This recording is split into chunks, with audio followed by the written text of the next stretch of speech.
teman-teman, selamat bergabung pada kebaktian youth pada pagi hari ini. Sebelum kita memulai kebaktian youth pada pagi hari ini, kita bisa memulai dengan doa pembukaan yang akan dipimpin oleh Coach Jojo.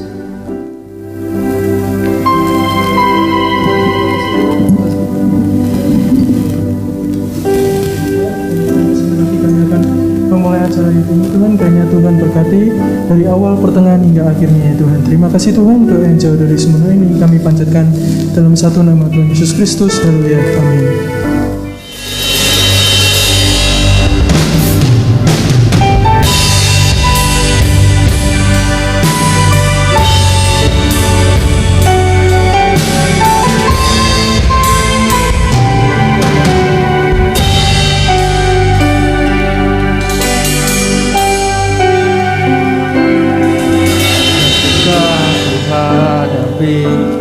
Kehidupan ini, jalan mana yang harus ku pilih? Ku tahu ku tak sanggup, ku tahu ku tak mampu. Hanya Kau Tuhan tempat jawabanku. Aku tahu tak pernah sendiri,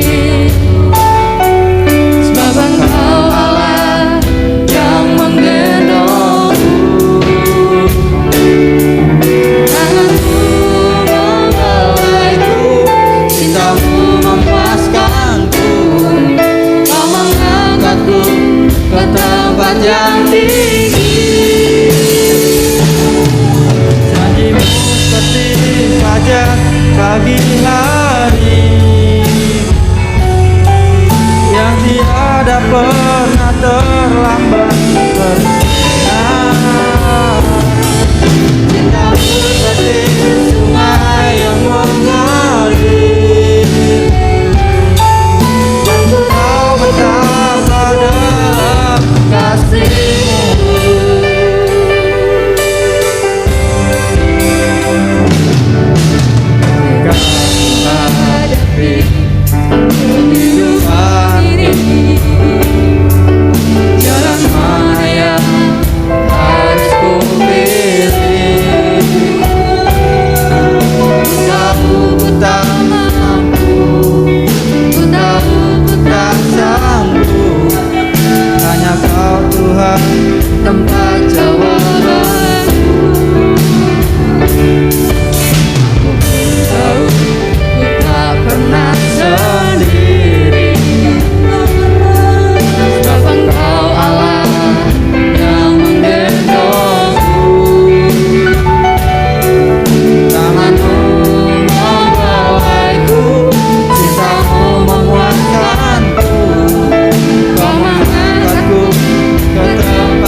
mari kita siapkan hati kita untuk mendengarkan sabda firman Tuhan.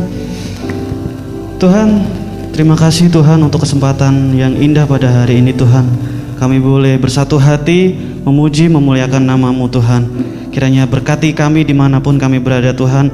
Baik kami youth yang ada di tempat ini, bahkan kami teman-teman kami youth yang menyaksikan melalui via online ya Bapak. Biarlah Tuhan sendiri yang akan urapi kami satu persatu Tuhan. Kami siapkan hati kami mau mendengarkan sabda kebenaran firman-Mu. Kiranya Tuhan pakai hamba-Mu untuk menjadi penyalur berkat bagi kemuliaan nama-Mu Tuhan. Kiranya kami serahkan ibadah pada pagi hari ini dan juga berkati hamba-Mu yang akan menyampaikannya. Hanya dalam nama Tuhan Yesus kami mengucap syukur dan berdoa. Amin. Ya. Shalom, selamat pagi ya. Shalom, selamat pagi. Ya, puji nama Tuhan. Tema pada pagi hari ini, pacaran itu apa sih? Ini tema tentang anak muda. Pacaran itu apa sih? Siapa yang tahu arti pacaran? Siapa yang tahu arti pacaran? Ya, bisa. Oke. Arti pacaran adalah hubungan lawan jenis yang berdasarkan cinta kasih. Semua di sini pasti pernah merasakan mengasihi seseorang, mengasihi pria ataupun mengasihi wanita, ya. Pacaran menurut firman Tuhan adalah tujuannya adalah menikah. Bukan untuk main-main, bukan untuk mengisi status kekosongan, ya. Waduh, temanku udah punya pacar. Aduh, si A sudah punya calon nih. Aku tak nyari biar nggak mau kalah saingan, ya kan? Atau sebagainya. Dan sebaiknya pacaran itu dilakukan orang yang sudah lulus kuliah ataupun studi atau hidupnya sudah mapan. Dalam hal ini orang itu sudah dewasa dan bertanggung jawab, ya. Dan serta sehat untuk fisik dan mental. Nggak mungkin kan kita pacaran dengan orang yang agak kurang saon atau sedikit agak miring, ya kan? Kita pacaran menjalin hubungan dengan seseorang yang sehat jasmani dan rohani, emosional dan psikologisnya siap untuk diajak menikah. Saya punya ayat nas bagi saya saat saya pacaran. Sebelum saya pacaran saya punya ayat nas. Yuk kita buka firman Tuhan di Matius 6 ayat yang ke-33. Matius 6 ayat yang ke-33. Yang sudah mendapatkan ayat ini katakan yes. Matius 6 ayat yang ke-33.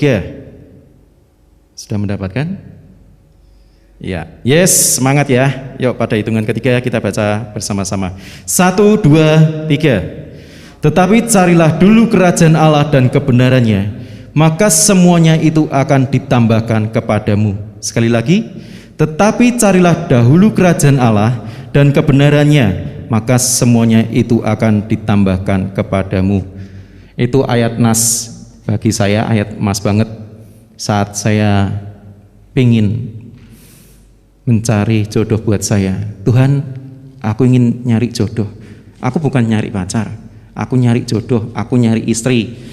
Yang cewek aku ingin cari suami yang bisa yang dewasa dan bertanggung jawab. Dan ayat nas yang kedua bagi saya itu terdapat di 1 Korintus 13 ayat yang keempat. Saya akan bacakan 1 Korintus 13 ayat yang keempat. Kasih itu sabar, kasih itu murah hati, ia tidak cemburu. Nah, ini yang saya tekankan buat kita semua. Kalau kita menjalin hubungan antara pria dan cewek dengan yang pria, ya kan? Standarnya apa? Dasarnya adalah kasih. Saat kita pacaran tanpa kasih, itu nggak akan langgeng. Contohnya, kita punya cewek, ya kan? Tahu-tahu cewek itu diajak teman kita cowok naik sepeda motor. Waduh, cewek gue ini diajak boncengan, aku cemburu buta. Tahu-tahu pulang-pulang dicegat. Balikmu rak selamat. Memang namanya nggak selamat. Namanya mungkin Joko Budi, ya kan? Memang namaku bukan selamat, aku Budi. Ya udah. Dan singkat cerita, saat kita tidak memiliki kasih, itu berarti kita tidak mempercayai pasangan kita. Tuhan mengajarkan apa? Kasihlah sesamamu. Tuhan itu kasih. Kalau kita nggak dekat dengan Tuhan, kasih itu nggak nempel dalam hidup kita. Ya. Kriteria dalam mencari pacar, nih bagi yang masih jomblo atau yang masih PDKT, ya. Ada 2 tips. Yang pertama, ini poinnya tidak jauh dari yang dulu-dulu. Pasti orang itu takut akan Tuhan.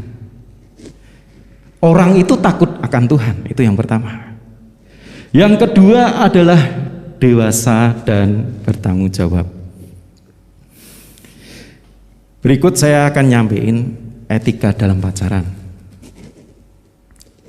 Sebenarnya ada poinnya banyak, tapi saya akan mempersingkat. Yang pertama, harus bisa bagi waktu antara studi dan pacaran. Untuk orang-orang yang masih sekolah, orang-orang yang teman-teman yang masih kuliah, harus membagi studi dan pacaran. Misal, ya, waktunya sekolah, izin sama mama, aku berangkat sekolah ya, berangkat. Pamitnya pergi ke sekolah sama mama, malah mampir ke tempat ceweknya, malah mampir ke tempat cowoknya, padahal itu jam-jam sekolah. Atau suka pulangnya suka yang larut malam.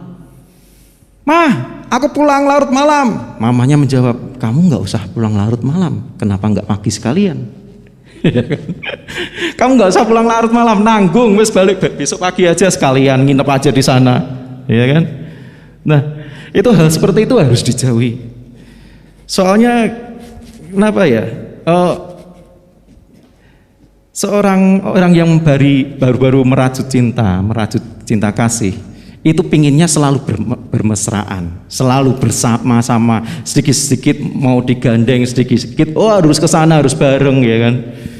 Itu baru senengnya, hatinya mulai berbunga-bunga, seolah-olah bumi ini, dunia ini milik kita berdua.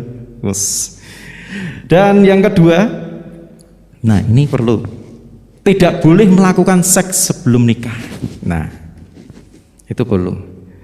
Kalau seandainya ada orang yang melakukan seks di luar nikah, kemudian lahirlah seorang anak, atau orang itu ada janin, ada rahim, ya, sampai hamil, itu orang itu harus siap menanggung segala resikonya.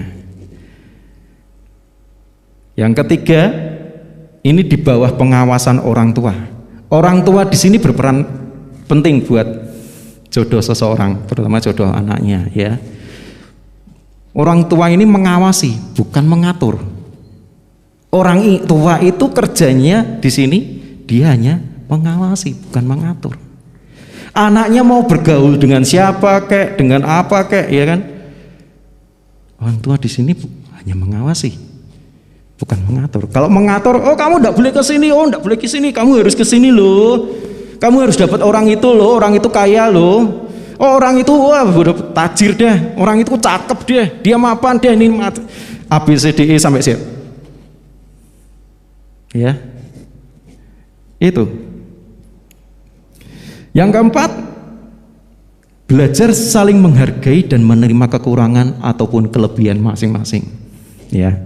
Misal kita punya cewek yang suka jagonya, yang suka sedikit-sedikit, maaf ya, ini menteri kebersihan sedikit-sedikit gini. Kita harus bisa menerima kelemahan dan kelebihan masing-masing. Ada juga, pacarku bisa masak, wah pinter banget, masak aja luar biasa. Masak air, wah cepet banget. Gosong lagi, sampai airnya asat lagi, tinggal pancinya tok. Ya kan? Nah, yang selanjutnya poin kelima, belajar dewasa rohani. Belajar untuk bersikap sabar, saling mengalah, dan tidak mudah emosional. Ini khususnya untuk yang cowok. Kadang cowok tuh emosional lebih gede, ya kan, daripada cewek. Saat menikah, tentu masalah akan semakin bertambah banyak ketimbang saat kita pacaran. Bener enggak?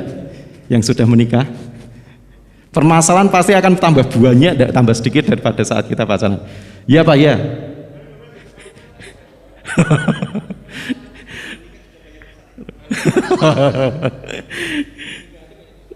Ya itu.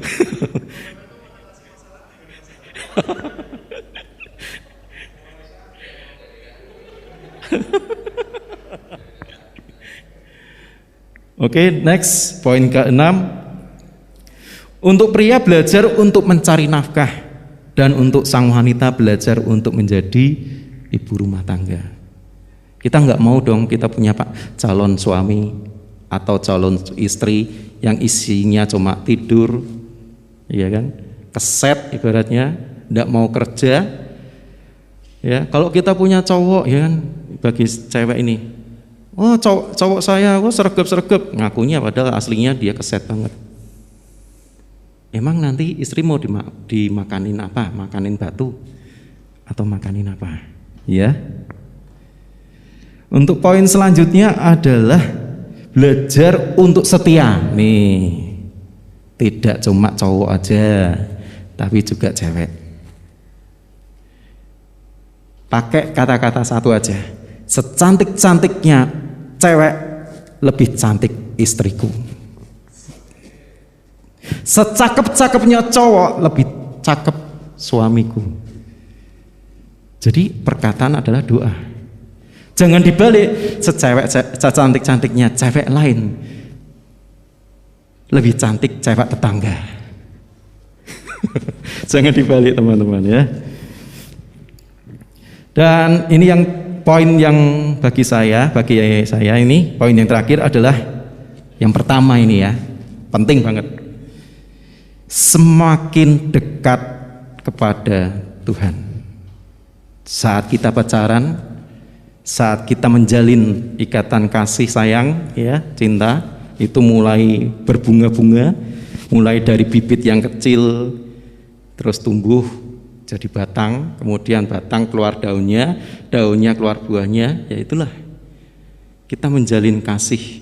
Itu saat kita pacaran, orang Kristen, anak Tuhan, itu semakin kita dekat dengan Tuhan dan bukan jauh dari Tuhan.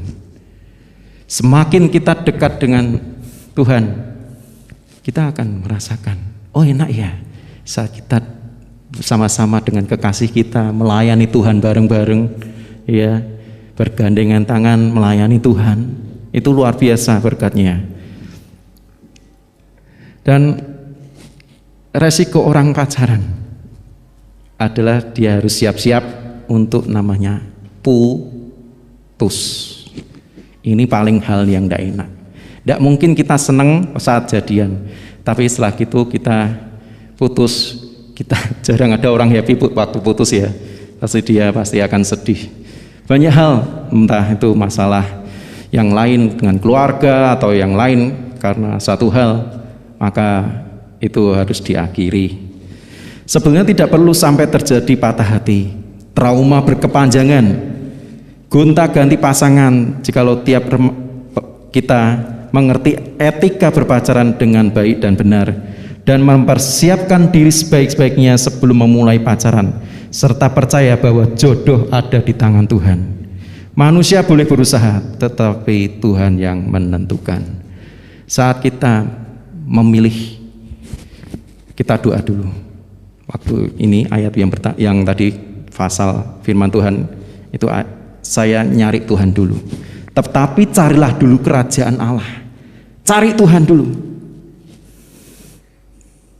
Setelah itu gitu, kita doa, kita omong Tuhan, Tuhan, aku pengen cari istri. Tuhan, aku pengen dapat jodoh yang bukan kehendak tapi biar kehendak-Mu. Nanti Tuhan akan tuntun saat kita cari Tuhan.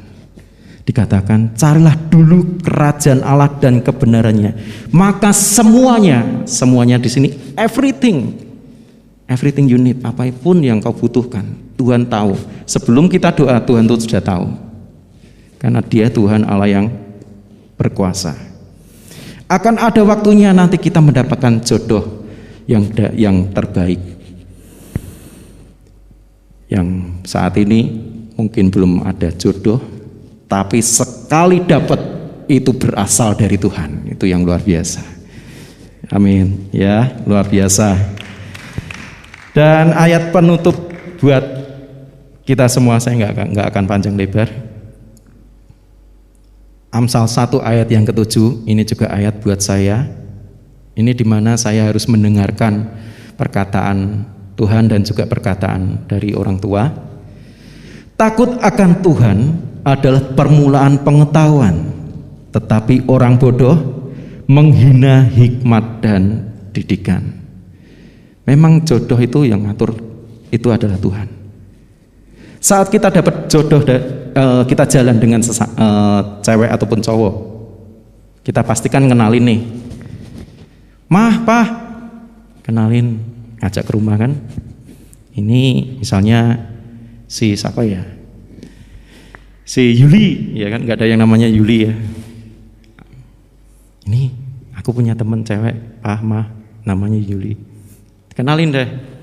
Oh ya, seminggu, 2 minggu, bahkan sampai sebulan, 2 bulan, akhirnya berbulan-bulan.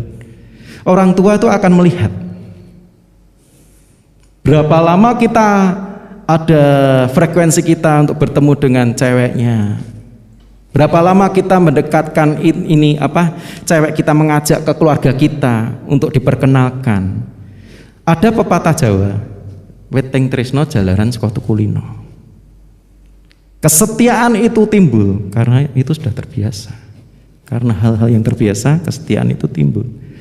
Jadi saat kita baru kenalan cewek, kita harus bersiap.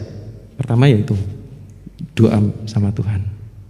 Saat kita bawa ke keluarga, kita harus komit dengan kita sendiri.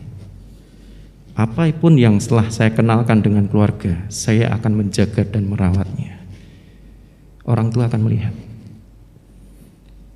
Dan orang tua pasti akan ada timingnya, ada waktunya untuk berbicara dengan calon kita. Pasti.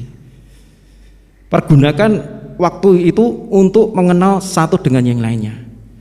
Cewek kita ataupun cowok kita itu tuh bukan untuk pacaran dengan kita sendiri, tapi untuk keluarga kita. Karena kita nggak mungkin dong kita hidup dengan suami sendiri, istri sendiri, ya kan? Kita pasti perlu bimbingan, perlu masukan dari orang tua kita. Karena orang tua kita tuh yang mendidik kita dari kecil sampai hingga kita besar. Kita perlu masukan-masukan. Seperti firman Tuhan yang tadi. Orang bodoh akan menghina didikan dan hikmat. Tapi di sini saya percaya nggak ada orang yang seperti itu. Cari Tuhan. Yang mungkin saat ini baru PDKT ataupun baru menjalin hubungan atau pas sekarang baru putus, kita percaya Tuhan sediakan yang terbaik. Tuhan gak ingin melihat masa lalumu. Tuhan ingin kita move on. Tuhan ingin kita bangkit. Lupakan masa lalumu, buang. Tapi kita sendiri harus introspeksi diri. Saat kita mengakui kesalahan, kita berbalik. Kita mengakui dosa, kita berbalik. Kita cari Tuhan, kita tangkap Tuhan, kita dekat dengan Tuhan. Tuhan minta, seperti bapak dengan anaknya. Anaknya saat, "Pah, aku pengen mainan, Pah," sampai merengek-rengek menangis. Gak mungkin seorang bapak dia akan meninggalkan anaknya. Pasti bapak itu akan memberikan, menggendong, memeluk, menyayangi, bahkan memberikan apapun yang diinginkan oleh anak-anaknya. Yaitu Bapa di dunia seperti itu. Apalagi kita punya Bapa yang di surga, Bapa yang kekal. Dia tahu setiap kehidupan kita. Kita semua kehidupan itu sudah diatur. Umur berapa kita nikah, umur berapa kita punya anak, umur berapa kita pacaran, umur berapa kita meninggal. Itu semua sudah tertulis. Karena kita adalah pion-pionnya Tuhan. Tuhan terserah mau main kemana, kita jalan aja. Dan pacaran ini adalah ikatan menuju ke perkawinan. Jangan sampai kita menyakiti perasaan orang lain kalau kita nggak ingin disakiti. Jangan kita pengen menjatuhkan orang lain. Oh, aku ingin dapat keuntungan yang sebanyak-banyaknya dalam cewek saya. Maaf kata, kita pertama begitu awal kita kenalan jaga jarak 1 meter, 2 meter. Pas kita 1 bulan, 2 bulan, 3 bulan kenalan, kita tambah dekat. Kemudian 1 tahun tangannya mulai terus. Dari ini ya kan, hati-hati. Kalau gitu salah gandeng tetangganya nggak tahu. Ya itu tetap kita harus, yang kembali lagi, pacaran adalah ikatan menuju perkawinan. Itu aja dari saya. Saya harap firman Tuhan ini meskipun sedikit ini menjadi berkat buat kita semua. Amin. Terima kasih, Tuhan Yesus memberkati. Kita akan berdoa. Terima kasih Tuhan atas firman-Mu yang indah yang sudah kami dengar bersama-sama, dan juga beberapa saudara kami yang sudah sharing dan juga menyampaikan pengalaman hidup mereka. Agar kami anak-anak muda ini semakin datang kepada Tuhan, mencari wajah-Mu terlebih dahulu, dan mau menyerahkan seluruh kehidupan kami, pernikahan kami, kekasih jiwa kami serahkan dalam tangan Tuhan. Dan kami tahu masa depan kami bersama dengan Tuhan tidak akan pernah sia-sia. Dan kami tahu Tuhan bahwa Tuhan selalu mengasihi kami dan mempertemukan kami dengan orang-orang yang Kau kasihi juga. Terima kasih Tuhan Yesus, berkati Saudara Martin yang sudah menyampaikan firman-Mu di dalam nama Yesus. Haleluya. Amin. Dari tadi firman yang dari Ko Martin, yang tentang carilah dahulu kerajaan Allah dan kebenarannya, maka semuanya akan ditambahkan kepadamu, itu benar. Waktu saya masih pencarian jodoh, itu saya juga seperti itu kok. Kemarin saya juga sempat cerita sama Yesi ya. Intinya itu adalah kita cari dahulu kerajaan Allah dan kebenarannya gitu. Jadi tuh prosesnya tuh memang sebenarnya saya itu dulu orang yang tidak bisa, kalau putus misal hari ini putus, besok 2 hari 3 hari udah punya pacar lagi. Saya seperti itu memang. Ya saya jujur ya seperti itu ya.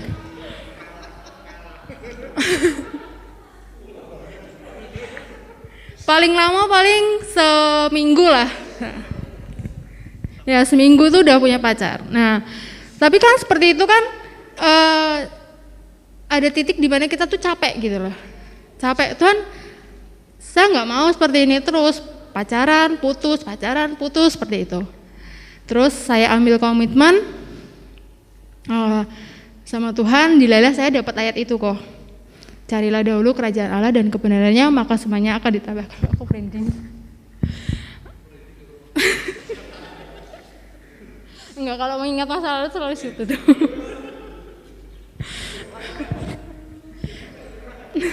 Ya itu ayat yang saya terima itu. Terus oke Tuhan, saya mau ambil komitmen. Saat saya putus, waktu itu saya memang putus sama mantan, dan saya memang udah di saat titik yang lelah. Waktu itu usia saya kayaknya 23. Terus tahun ini aja 30 kok. 23. Nah, itu terus saya ambil komitmen, saya mau benar-benar cari Tuhan, pelayanan, dan saat dideketin oleh lelaki pun saya mencoba untuk menolak gitu loh. Saya nggak mau, bahkan diajak komunikasi dengan lelaki saya berusaha untuk tidak gitu, karena nggak beneran, karena itu kembali lagi ke yang Tuhan suruh sama saya adalah carilah dahulu kerajaan Allah dan kebenarannya. Tepat beberapa bulan ibu gembala dari gereja kakak saya itu bilang, tante kok tergerak hati untuk ngikutin kamu ke wanita bijak single. Ada yang tahu nggak? Ya itu ya, wanita bijak single. Apa itu tante?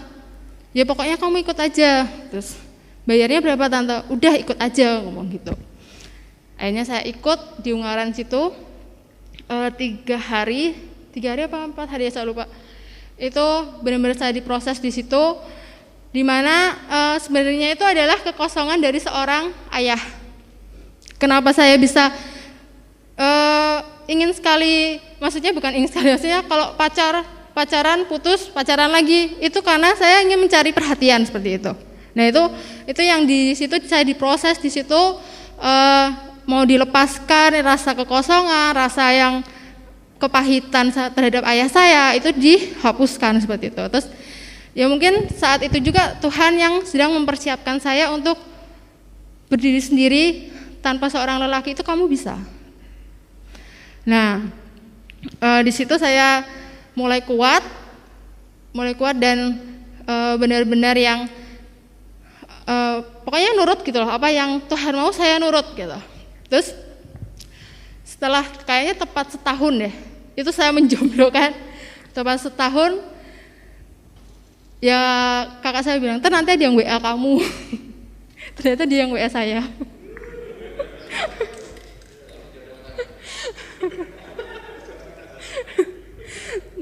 Nah, ya terus ternyata dia WA saya.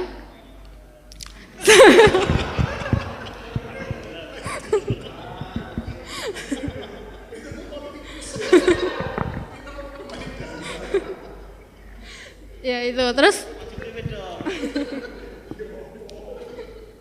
Ya itu terus saya kembali lagi berdoa, maksudnya minta petunjuk Tuhan apakah ini yang terbaik gitu. Kalau kebetulan karena kakak saya yang suruh, saya respon seperti itu. Terus benar-benar saya minta Tuhan kalau memang ini yang terbaik, tolong berikan saya tanda gitu. Maksudnya kebetulan kan udah setahunan ya saya tidak membuka hati kan, ya, ibaratnya kayak hati saya tuh maksudnya deket sama cowok tuh bisa apa enggak gitu loh. Nah saya mau minta tanda sama Tuhan, kalau memang dia jodoh saya, beri feeling ke hati saya gitu loh. Nah hari pertama kita ketemu ya sayang, dia tuh ngajaknya saya itu ngedate-nya ke gereja. Ngedate-nya tuh hari Sabtu itu dia pelayanan di gerejanya dia, di gereja yang waktu itu di GKI Majapahit ya. Ya waktu itu pertama kali kita ketemu, kita ke sana. Ya saya diajaknya ke gereja gitu. Wah ini kayaknya orang baik-baik nih. Ternyata tidak.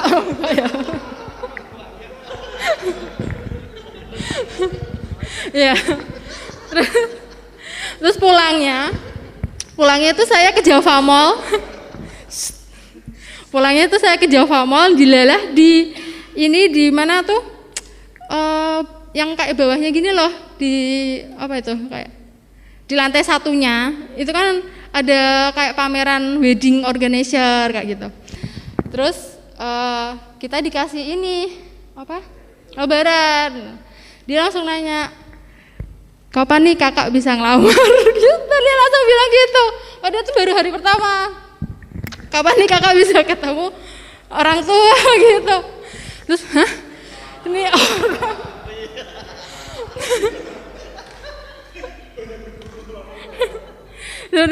Loh, ini baru pertama ketemu udah bilang gitu. Terus, ya mungkin ya sejak itu ya saya bener yang doa gitu sama Tuhan, apa yang terbaik atau yang terbaik. Terus ya sering berjalannya waktu Tuhan kasih gitu feeling ke saya. Sebenarnya belum waktu awal ketemu, Tuhan ini orangnya.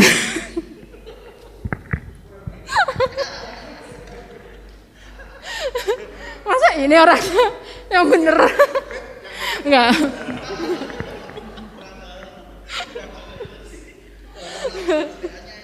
Enggak, ternyata dia memang setelah menjadi suami itu memang benar suami yang baik, suami yang bertanggung jawab. Itu hasil dari kita carilah dahulu kerajaan Allah dari kebenarannya, maka Tuhan yang kasih yang terbaik buat saya gitu. Semoga ya untuk selamanya. Semoga untuk selamanya ya. Amin. Oke, kalau tadi Esther waktu pacaran, sekarang saya 2 apa 3 hari yang lalu Kareni mau ngomong gini, kamu dapat saya rugi apa untung? Saya bilang, dulu saya sebelum kenal Kareni itu punya 2 cewek, dan yang satu sudah dilamar. Tapi yang satu itu, yang dilamar itu 7 tahun di atas saya. Saya memang minta orang lebih dewasa. Dia usianya 7 tahun di atas saya. Dia pintar masak. Saya itu punya kriteria cari cewek yang bisa masak. Bukan yang chef ya, bukan. Yang penting bisa masak. Kenapa? Alasannya kalau seorang perempuan bisa masak, dia tidak akan mengerengek-rengek minta jajan setiap hari, alias ke warung makan. Karena background saya itu orangnya sederhana tapi ndak mau aneh-aneh gitu loh. Kalau minta setiap hari, katakanlah sekarang misalnya saya menikah dengan orang yang ndak bisa masak, 1 kali jajan coba kita pakai rumus kita, sekali jajan orang 2 ya, paling ndak 50.000 kan, sehari 150.000, cari uang susah kan. Nah itu karena kebiasaan saya sendiri. Nah makanya saya minta Tuhan, saya mau cari cewek yang bisa masak. Oke, yang benar betul, yang pertama ini yang saya lamar itu bisa masak, cuman usianya 7 tahun di atas saya. Papa saya menantang saya mati-matian, tidak boleh. Tapi akhirnya dia lamar, tapi tetap doanya tidak. Mama saya boleh. Dengan berjalannya waktu dan Tuhan berikan titik terang. Dia pintar masak tapi tidak setia. Tadi firman Tuhan gitu kan. Apa yang kita minta iya sesuai dengan kita tapi tidak setia. Akhirnya dia nikah sama orang lain. Tadi Martin bilang siap-siap putus. Iya, sakit. Saya itu 3 bulan benar-benar down. Tidak mau makan. Pokoknya wah sampai kurus. Udah memang zaman itu kurus Pak. Bobot saya cuma sekitar 50 kilo waktu itu. Dan kedua saya dapat cewek yang tapi belum sempat lamar. Itu tidak bisa masak, cari uang bisa. Saya juga kriterianya bisa masak, tapi Tuhan biar cewek ini bisa bantu saya cari uang. Benar dia bisa cari uang. Tapi kalau beli bedak sama harga masakan yang kita jajan jauh lebih mahal. Tapi bukan berarti saya bilang melarang ibu-ibu atau cewek-cewek memakai make up itu ya, bukan. Ini kriteria saya sendiri. Nah makanya saya jawab sama Kareni yang buang pertanyaan. Ya sebenarnya dari 2 cewek sebelum kamu itu sama dengannya ada di kamu. Kenapa? 1 kamu bisa masak, tidak pernah. Kareni itu diajak jajan. Kalau dia bilang gini, kalau mau jajan yang bisa saya masak buat apa? Saya bisa. Terus Kareni lebih muda dari saya 7 tahun, 7 hampir 8 tahun. Terus Kareni juga bisa bantu saya cari uang. Nah itulah ketika kita bergumul sama Tuhan, maunya kita taruh dalam tangan Tuhan, di situ Tuhan akan berikan. Dengan saya dapatnya Kareni, sekalipun saya waktu lamar Kareni itu bukan tidak dengan orang tua saya, bukan tidak dengan orang tua kandung saya, karena kan orang tua kandung saya ada di Manado. Saya cuma pakai Pak pendeta saya ajak ngelamar ke Jepara, dan itu diterima. Jadi saya bilang kalau Kareni buang pertanyaan itu sama dengan yang pertama dan kedua tambah kamu itu, jadi istilahnya yang pertama kedua ini tidak lengkap, kamu yang lengkap.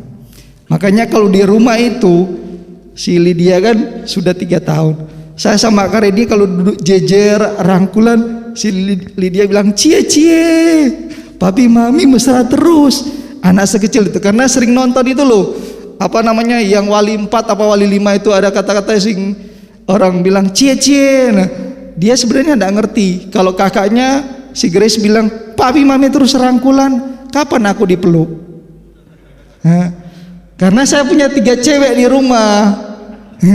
Memang saya minta itu sama Tuhan. Saya bilang dari awal kami nikah, segala sesuatu saya serahkan sama Tuhan. Saya bilang tadi dapatkan orang yang menurut kriteria saya taruh dalam tangan Tuhan.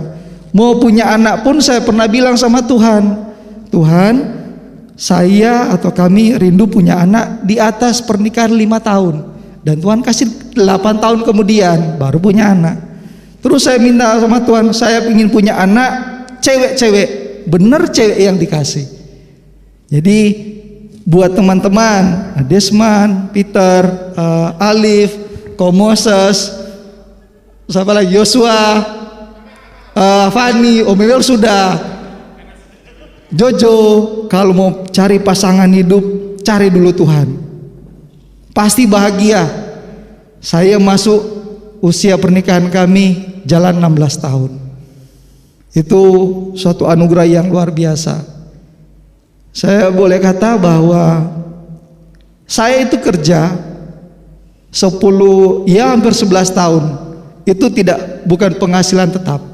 Namun karena dengan istri, dengan anak-anak, Tuhan tetap berikan cukup buat kami. Jadi rumah tangga itu ketika kita berpacaran, tadi Martin bilang, cari dulu kerajaan Allah. Pasti Tuhan akan kasih yang lebih. Jadi bolehlah kita seperti tadi Esther bilang, gonta-ganti, oke, kita penjejakan. Tapi dalam penjejakan itu jangan mumpung. Artinya sampai hal-hal yang ada istilahnya kita kredit dulu, jangan ya. Paling banyak sini cowok-cowok yang masih single. Jangan main kredit. Nggak enak main kredit. Cash itu paling enak. Artinya kita sudah diteguhkan dalam pernikahan, pasti itu sungguh luar biasa. Karena dosa yang kita buat sebelumnya itu akan terus merembet. Dulu Kohan pernah khotbah masalah dosa warisannya. Itu akan selama kita tidak putuskan, itu akan menghambat berkat Tuhan dalam kehidupan rumah tangga kita. Itu yang boleh menjadi sharing kita atau saya bagikan buat teman-teman kita semuanya. Tuhan berkati. Untuk pengumuman singkat, minggu depan tetap bersama dengan kita. Minggu depan kita ada topik yang gak kalah serunya, yaitu kumpul kebu, yang akan dilayani oleh saudara Christian. Dia akan membagikan pengalaman pribadinya, bagaimana kebu-kebu bisa berkumpul menjadi satu.